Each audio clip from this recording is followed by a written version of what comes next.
திருவாரூர் நாளே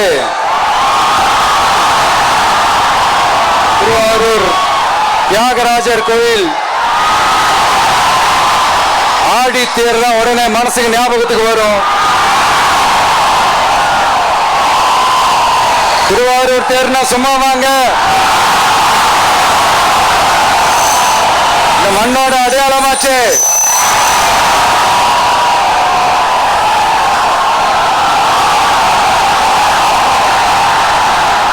ரொம்ப நாளா ஓடாம இருந்த இந்த திருவாரூர் தேர ஓட்டுனது நான் தான், மாற தட்டி சொல்லிக்கிட்டது யாருன்னு உங்க எல்லாருக்குமே நல்லா தெரியும். ஆனா அவருடைய மகன் மாண்புமிகு சிஎம் அவர்கள் இப்ப என்ன செய்யறாங்க?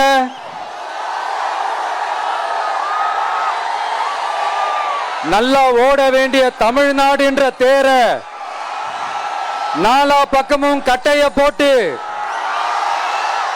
ஆடாம அசையாம அப்படியே நிப்பாட்டிட்டாரு. இத பெருமையா வேற சொல்லிக்கிறாரு, சவாலா வேற சொல்லிக்கிறாரு. திருவாரூர் மாவட்டம் தான் அவங்களுடைய சொந்த மாவட்டம்னு பெருமையா சொல்லிக்கிறாங்க. ஆனா இங்க திருவாரூர் கருவாடா காயுது, அதை கண்டுக்கவே மாட்டேன்றாங்க. அவங்க அப்பா பேர்ல பேனா வைக்கணும்னு சொல்றீங்க, எல்லா இடத்துக்கும் அவங்க அப்பா பேரை வைக்கிறீங்க, சாரி உங்க அப்பா பேரை வைக்கிறீங்க. ஆனா உங்க அப்பா பிறந்த இந்த திருவாரூர் மாவட்டத்துல ஒரு அடிப்படை சாலை வசதி கூட சரியா இல்லையா சார்?